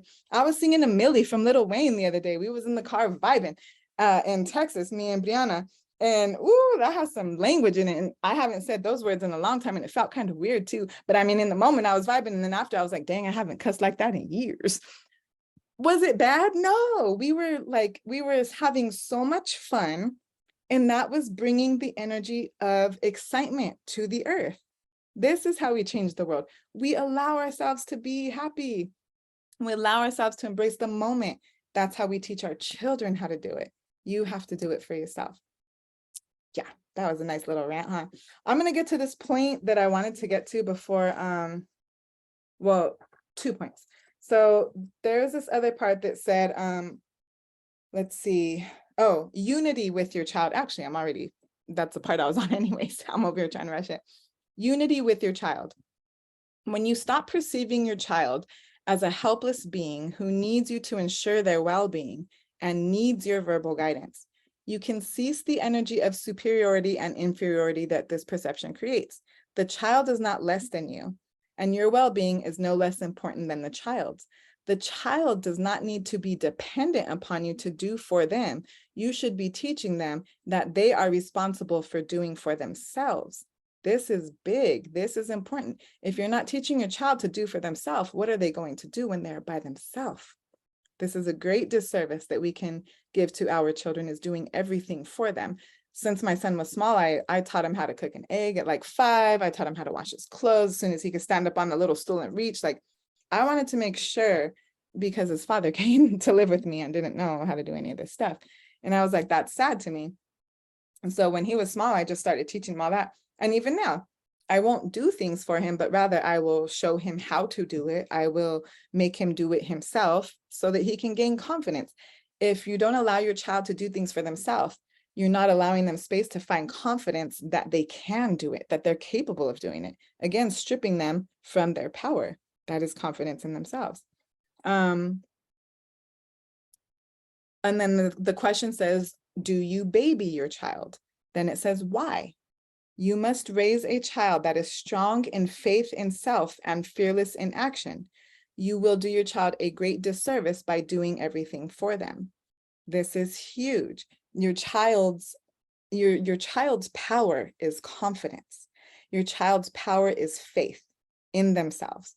If you do everything for them, you are taking their power away from them. You are taking away their opportunities to find confidence in themselves. You're taking away opportunities to find faith in themselves because they know they have you there to do for them. When you stop doing for them and you start teaching them how to do for themselves, you will see them flourish in many, many ways, emotionally, mentally, spiritually. You will just see them grow. And my son, being with his dad, he even got to a point where he didn't even like he was scared to order his own food. It was very sad. He didn't have this confidence in himself. And so like when we go places, I tell him, I'm not ordering anything for you. You are very capable of ordering what you want. And now it's not a problem at all. But at first he was so scared. And I was like, how sad. His confidence was just ripped from him. And I refused to do that. So just remember that if you're doing everything for your child, you are creating a person who is going to be dependent on somebody. If it's not you, it's going to be somebody else. And that is something we don't want to create, because when we're dependent on somebody else, we now don't have faith and confidence in ourselves. That is taking away our power of love for ourselves. So there was that. And then this is the point I'm going to jump to. There's other things that I wrote here, so you guys can download the PDF after I upload it to the website if you want to see. But I'm going to jump to this right here. This is something that people don't allow space to talk about, but it's very important. This is honesty with your feelings about being a parent. Just as people aren't allowed to tell the truth of unhappiness in a marriage, the parent isn't allowed to tell the truth of unhappiness as a parent. Many parents are not excited to be parents. In the awakening process, you will see the roots of why you had children, and it will be clear that it may have not been the path meant for you. It is okay. I am telling you this right now because you need to know. It is okay to be honest with these feelings. You are not alone, trust me. I get many messages from people that feel bad saying this because it sounds, society says you shouldn't feel this way as a parent, but many, many people feel like I almost wish I didn't have kids. Not that they don't love their kids, not that their kids did anything wrong, not that their kids ruined their life, none of that, but rather they're just being honest, saying, I think this life would have been a lot easier without them. And I want you to know that it is okay to feel that way. Feeling that way and suppressing that feeling is part of the guilt and shame that you are subconsciously holding, that then creates this overabundance of giving to your children, that then creates them disrespecting you. Again, just being one big cycle, all going back to you being unwilling to be honest with how you feel about being a parent. I want you to know that it's okay if you have these feelings. Don't resent, let these feelings out. Even if you have to write them down, you don't have to tell anybody. Write them down. Write down genuinely how you feel and know that you are not a bad person for feeling that way. You are not a bad parent for feeling that way. You are a human being that made choices that limited your soul's purpose. But at any moment, you can change that by choosing you, and you can evolve back to your soul's purpose with children. But you have to be honest with your feelings to release this guilt and this shame that comes with having these feelings. Trust me, you're not alone. And again, you're not a bad person for that. And don't judge anybody else who feels that way, because you don't know what people battle internally. Most of us were not meant to have children in this life. Since I was little, I didn't want to be married ever, and I didn't want any children. When I was small, I said, I don't want that. I don't want a family. I don't want that normal life. It wasn't appealing to me at all. But when I got pregnant, I did that. I kind of manifested my pregnancy because it was at a time where my son's father broke up with me out of nowhere. We were together for like 4 years, 5 years, I don't know, a long time. And out of nowhere, he broke up with me. I was devastated. I was heartbroken. He did it so that he could go have sex with somebody else and it wouldn't be cheating. So he was always planning on getting back with me, right? Which that's awful, but I took him back. But in that process that he was gone for 1 week, in that 1 week, I craved so badly to have, I said it out loud. I remember looking in the bathroom mirror and saying, I wish I had a son so that somebody would love me unconditionally and not leave me. Like I said it just like that. When I got pregnant almost immediately after that. He came back after a week. I took him back like an idiot, but that's okay. That's neither here nor there. Took him back and I got pregnant almost immediately. And I felt almost, I was like, it kind of scared me because I was like, oh, I just asked for this and I actually like created it. What that did, what manifesting that pregnancy out of my own pain and seeking this person to love me unconditionally did, was turned into a child that possibly wasn't going to love me unconditionally. See how that worked out? I manifested this safe space that I was craving, and it turned into my child telling me that he didn't want to talk to me ever again. This person that was supposed to love me unconditionally ended up being the person that I had to detach from needing unconditional love from. So all of that to say, many of us were not supposed to be parents. Also, at the time I got pregnant, he probably saved my life as well. Because I had a lot of money. You know, I was 25, I had a lot of money, and I just was partying and doing dumb stuff. I see at that point when I got pregnant, I was headed either for prison or death. I say prison because I had a really bad temper and I used it. I acted upon it. So I probably actually would have like murdered somebody, like on accident, I think, is what I seen. And I'm being very honest. So when I got pregnant, it was prison or death were my two paths. But all of that to say, many of us were not meant to be mothers. We weren't supposed to have children. We had them for other reasons than divine. So this is why you have to give yourself compassion and understanding if you ever have these thoughts that say, maybe this wasn't supposed to work out this way. It is okay to feel that way because you're probably right. But then you have to understand it's what you created. It's the choices you made. It's what reality is. So now let's work with that. The best way to work with that is to let go of the guilt of those feelings that you feel about the not excitement of being a parent. And that will also help you release resentment towards the other parent, possibly towards the children. Sometimes we hold resentment towards children and don't even realize it. Energetically, they can feel it. That can also be a huge problem in the parent-child relationship. So I'm going to open it up for you guys in a second if you want to address anything, but that was the last thing I wanted to close with, is that, excuse me, it's okay now to be honest with these feelings. You are not alone. And then I go on to say, honesty is the only way to get yourself out of what you got yourself into. The only way to be a genuine guide for your child is to focus on yourself, remembering who you are and allowing yourself to be that. Children crave something real in this fake world. The parent is not meant to lead, but to be the example of real. The parent can only gain respect from the child by respecting themselves. the parent can only respect the child as an equal human being by remembering their equality with all human beings. It is only example, not words, that will change the future for our children. When you apply all of this that I spoke to you as a parent, to your parents, you can then understand a lot of their actions and accept them a little bit more. In doing that, you free them from a lot of obligation and responsibility and guilt and shame that they also feel. So you can go ahead and unmute yourselves if anybody has any questions. I'm trying to move this curtain. Anybody have any questions? I have a question.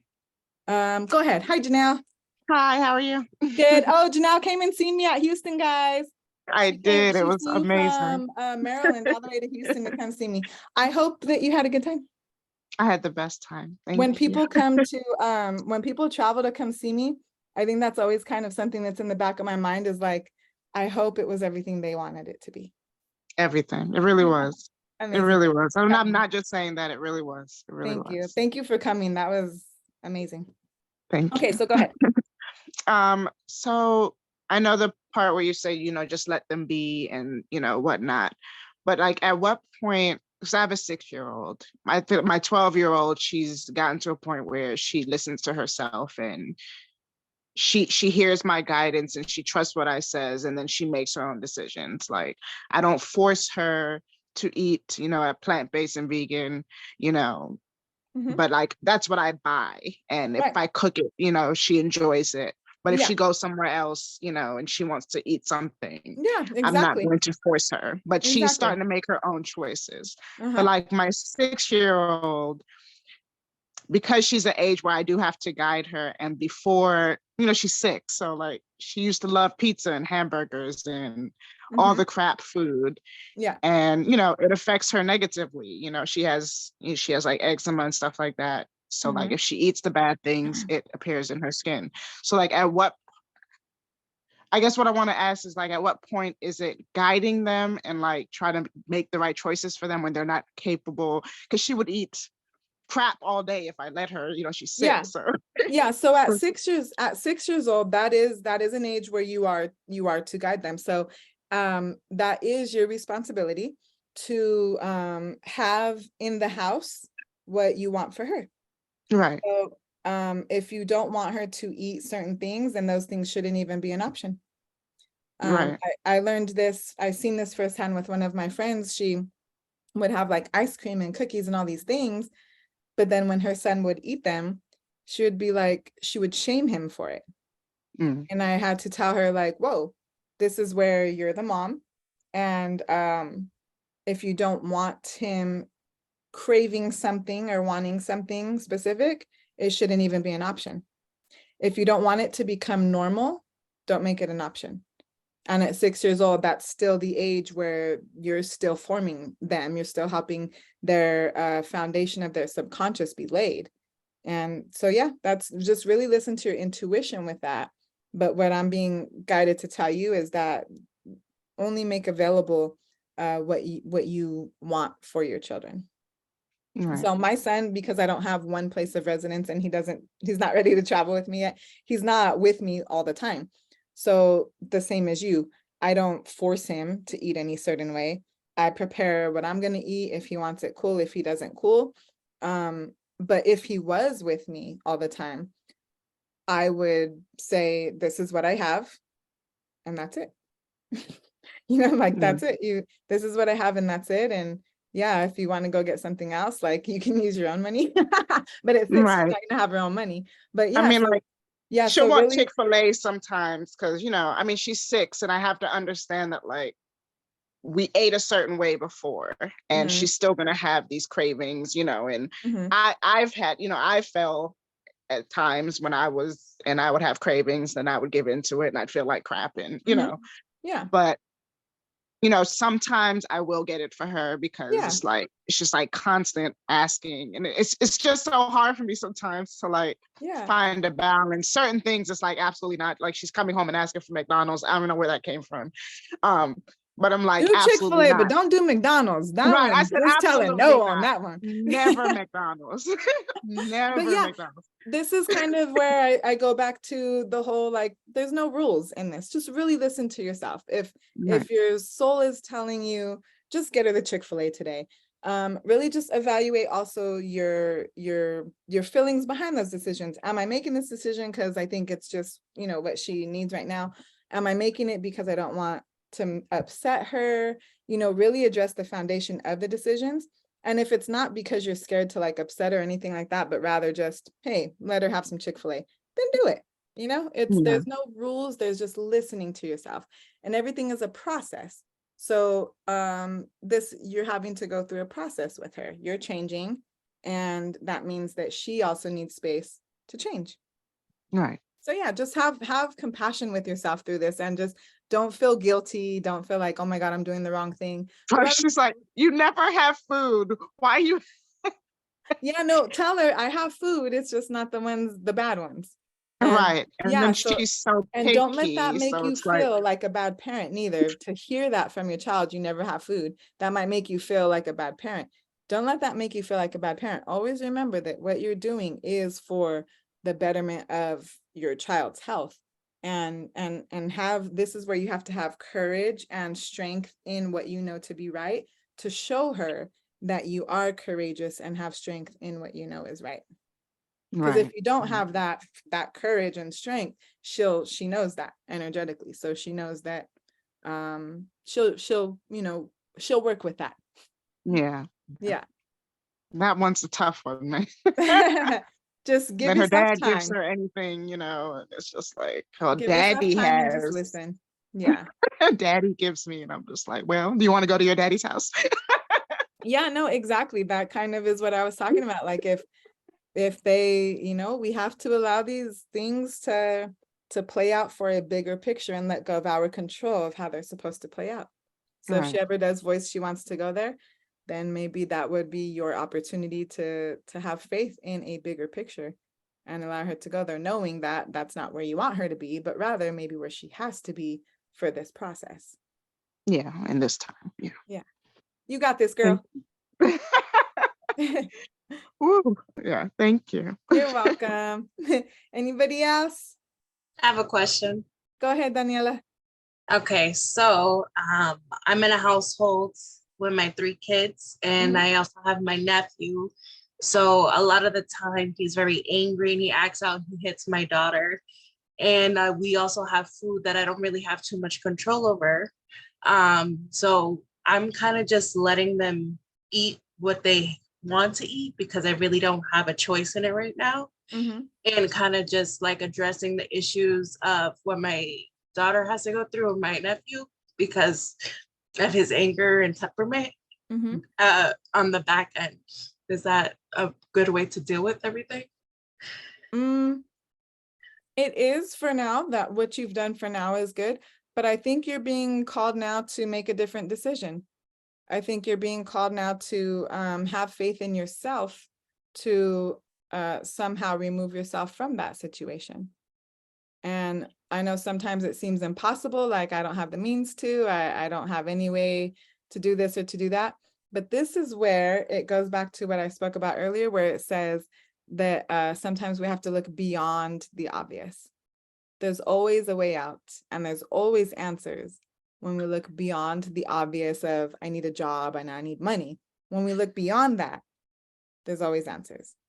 And when you I feel like you'll be feeling more and more and more. I feel like the call is going to get stronger and stronger with you, where you know that you will just have to remove yourself from the situation. So just start preparing yourself now for having faith in something that you don't know what it is and you don't see, but start writing to yourself and asking yourself how to be removed from that situation. Because like the serenity prayer says, grant me the serenity to accept the things I cannot change, courage to change the things I can, and the wisdom to know the difference. What we fail to realize is it's very simple things. Accept the things you cannot change, that's people. Courage to change the things you can, that's removing yourself from the presence of people. It's that simple. Like that prayer is, it goes deep on a lot of levels, but it's really that simple. So if the people that you're around, you're not going to change them, that means your situation is never going to change. Yeah. If you don't make the choice to remove yourself from the people you cannot change. Yeah, I gotta write down the how, because I've already been clearing space and getting rid of things. Like if I'm going to move, I just don't know how. So yeah, exactly let what go you of said. the worry of how, and trust that somehow an opportunity is going to present itself, and you're going to be like, wow, I worried all that time for nothing, because this was always going to be here. Keep just choosing yourself every minute of the day. That's how you clear space for the opportunity to move forward. Okay. Thank You you. got this, girl. Thank you. Thank you. I love you guys. Anybody else? Anita Bonita. Hey girl, hey. Hi. Hey, well, okay, well, I just had a situation happen just this whole time that we were on Zoom. Oh, of course. Yeah, so my daughter had a basketball game today and she did amazing, and giving her all my whole attention. We went to PetSmart, and then I was like, looked at the time, like, oh, it's 3. I want to get on Zoom. And she already knew my itinerary today. I put it in my ear. And then I asked her something, and so sarcastically, she was like, well, I'm not going to talk to you because you're busy. And I'm like, oh, okay. Mm-hmm. All right. Okay. Yeah.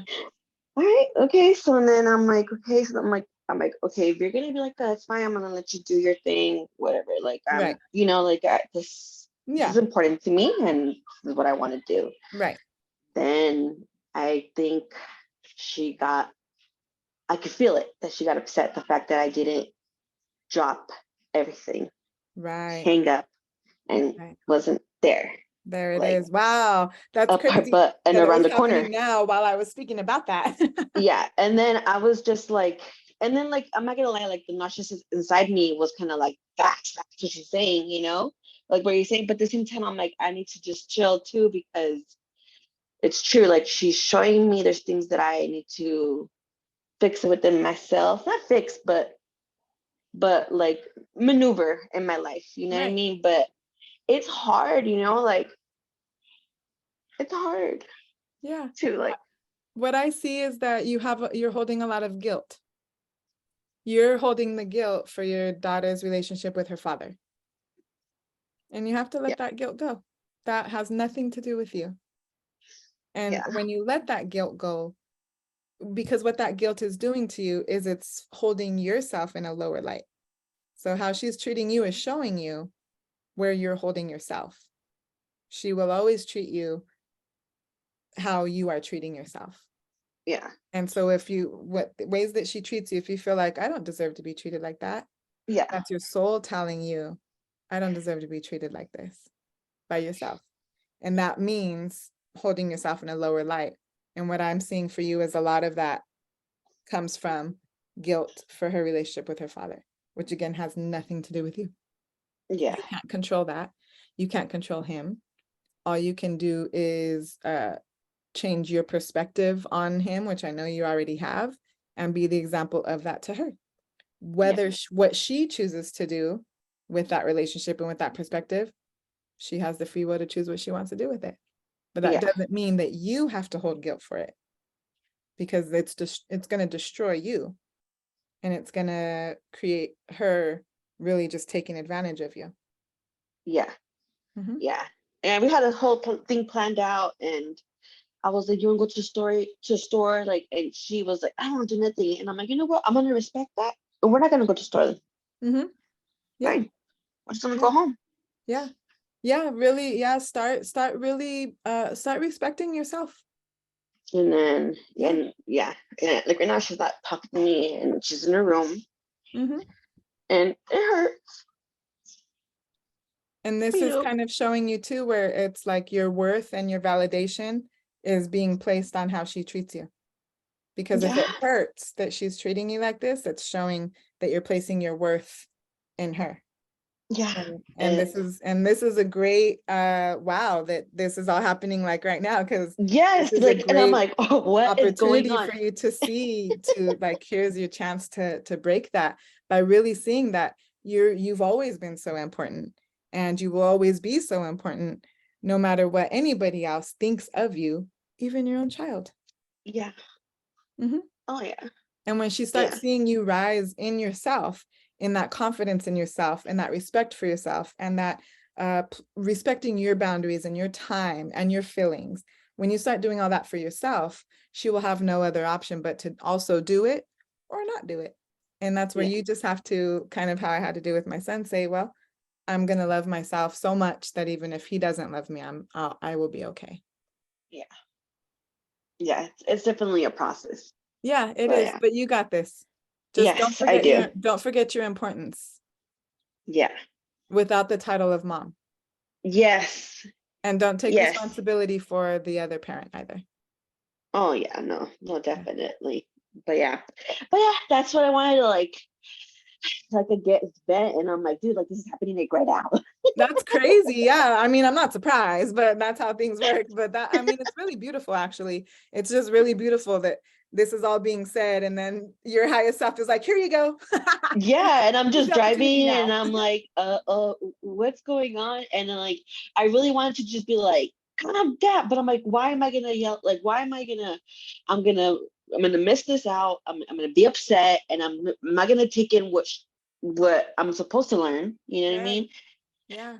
So it was just like, okay, I'm just gonna just focus on this and let her do her thing. Yeah. Like, And what you did right now is you chose yourself.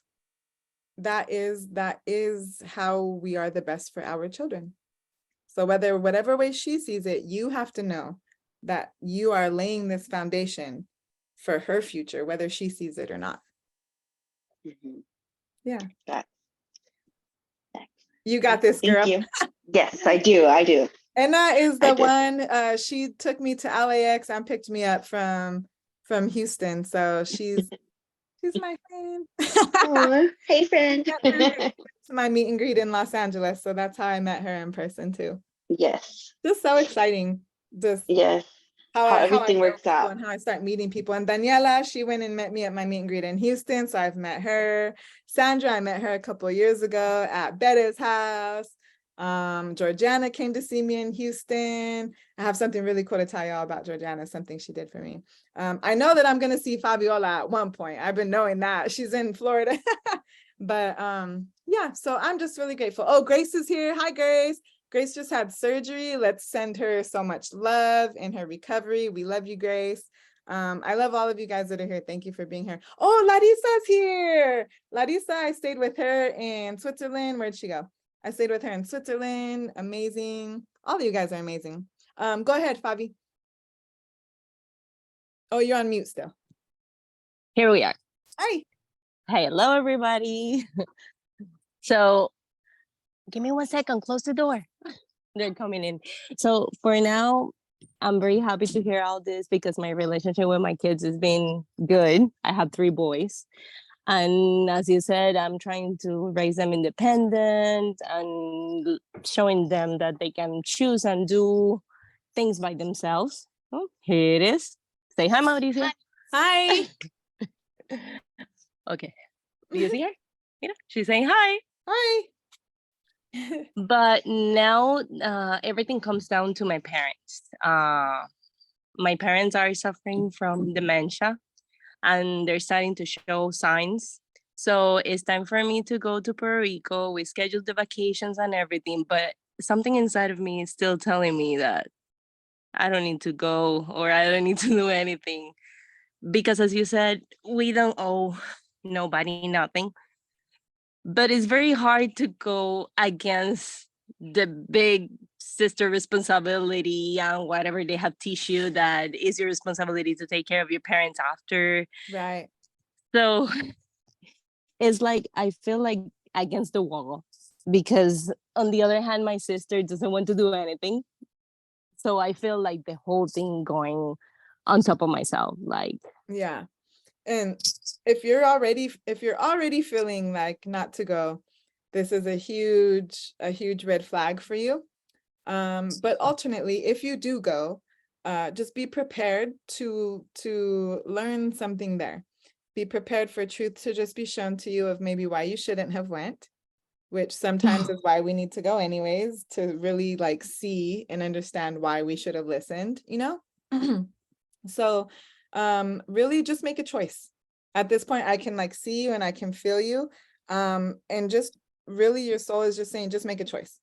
Either choice is going to be a great choice for you. They're going to have two different feelings and lessons that come with the choices. So basically just make a choice and then choose that and stick with it. And that's it. I don't If know you- why If you I don't choose know why not I to was- go, oh, sorry, go Okay. ahead. I was feeling like going there and staying with them without my kids and my husband alone, Do so that. I can see or feel or That's see the what's answer. happening. That's the answer right there. And there's going to be a lot that you're going to learn there about yourself and about your parents. But I also see there's going to be a lot of healing there for you. Emotions. I thought I was getting through this one without crying. There's going to be a lot of emotions. And this healing that's going to take place for you is going to provide space for your parents to heal things that they didn't even know they had to heal. They may not even know that they're healing, but it's going to do something for them. So go by Thank yourself. you. Thank you. I You're will. very welcome. You're very welcome. I love you. We love you too. Before we end, I wanted to, let's see, yeah, we only have a couple minutes. I wanted to let y'all know what Georgiana did for me. So I got invited to London, you guys. I got invited to an event in London to read a poem. Like, how cool is that? Like, hey, fly across the world, we want you to read a poem, right? And the theme of this, it's an event called Introspect, and the curator of it, she's very young, very amazing girl. I met her last time I was in London, and the theme is grief. So I was like, perfect. So I wrote a poem called Condolences. And I'm not gonna share it yet until, you know, because I want it to be like new for the event. But it's called Condolences. I sent it to them and I was like, because they were like, we'll send you submissions so we can make sure that we all approve of it or whatever. So I sent it to them and they were like, wow, we want you to come. And but you know, they're young, they're very young people. They're just doing this on their own. They don't have like money to like fly me there. And a round trip ticket to London is like $2,000, more than $2,000 actually. And so I let them know like, hey, things always change in my life, like miraculous. I've actually had a person like a couple years ago send me like $5,000 one time. Like, so it's possible. I've had people send very large amounts of money. So what I told them is I'm like, at this moment, I don't have the ability financially to get there, but you never know, like that can change literally like 1 week before the event, you know? So hold my spot, I'll keep you posted. They were like, okay. So then Georgiana, when we met up in between the events, because she stayed in Houston for both of the events that I was at, which was really cool. She got to see the speaker event. That was awesome. And so we met up for dinner in between then. And then she was like, so what's next? Where are you going next? And then I told her about this event. I said, well, I was invited to go to London. So I'm just waiting to see if I have the ability to. And Georgiana said, well, I can get you there. I was like, girl, it's like $2,000. You know, I don't know about that. And she was like, no, like I have miles, like a lot of miles on Delta. And so I said, okay, we'll see how many, how much it would be for me to pay after using your miles. And she was like, no, you don't understand. She's like, I have a lot of miles. And I said, oh, okay. Long story short, Georgiana booked me a round trip flight to London so I can go to this event. That let's is so clap for beautiful. Georgiana. Yay, Georgiana. Yeah, like Who I got to meet, and she's I lovely. still cry talking about it because I'm like, wow, this is my life. It's really amazing because I had visions like these in 2018. Like I wrote down that this was what I was going to be doing. And I could never see how I was going to possibly do it, like financially, because I'm like, how am I going to do all of these things without like a job, right? And I used to always write in my notebooks, I still have the notebooks that would say, just have faith, there will always be a way. And it's just really beautiful to see that the way was always going to be people that had gratitude for me being myself. And this is what I want to show you guys, is that this path of genuinely choosing yourself consistently every minute of the day really awakens you to who you really are. That is what the world needs. The world needs who you really are. And there's so many people in the world that are grateful for who you are and that will be grateful for who you are. But it takes stepping away from those who aren't grateful for who you are. And it's just, yeah, I cry when I tell this story to anybody because I literally couldn't do any of this without any of you guys. It would be impossible. There's so many people that allow me to do this by just giving to me. And how I continue to show gratitude to you guys is I just keep choosing myself, and I keep getting through like hard situations and understanding myself through those situations. And I'm willing to be the first one to walk through those situations, to create a path for you guys to do it without as much pain and suffering. So I hope that you feel the gratitude I have for you guys and for everything that you guys do for me, even if that's just me popping in your head and you asking the universe to send me love. I feel that. Sometimes I cry and like if I'm around somebody, they'll be like, why are you crying? And I'm like, I don't know. I just feel like people are so grateful for me. Like I literally feel the gratitude that I'm being sent and the love that I'm being sent. So do that, just I'm thankful for you guys. And I just wanted you to know that. And I'm really thankful that Georgiana provided me the space to go to London, because there's a lot of people in London that I connected with just that first time I was there.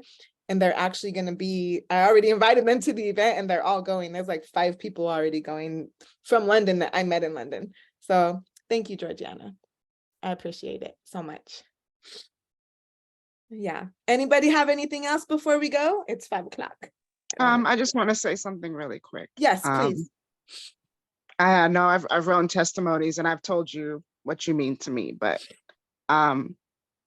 the fact that you've lived your life for so long without a job and you've gotten by and you've done amazing things without working and being a part of the system.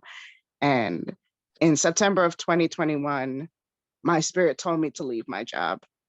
And that was insane because I had an apartment and I had 2 kids, young kids, and I didn't know what I was going to do next.